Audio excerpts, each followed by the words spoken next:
আজকে আমাদের কলা বাগানে গিয়ে এটা শেষমেশ কার দেখা পেলাম আমরা। সব ছিল।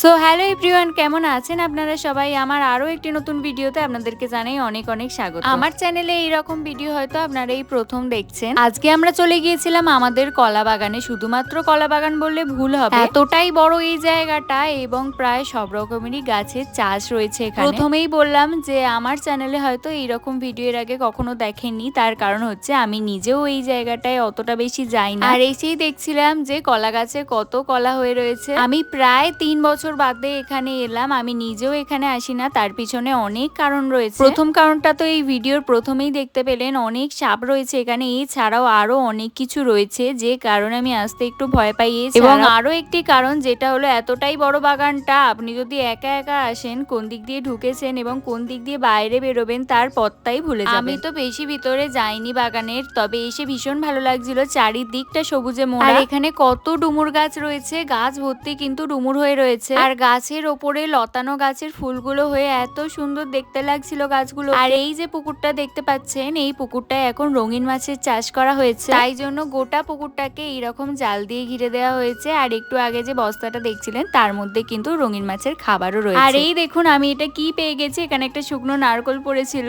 যদিও বা এটা দেখে মনে হচ্ছে এটা আর খাওয়া যাবে না।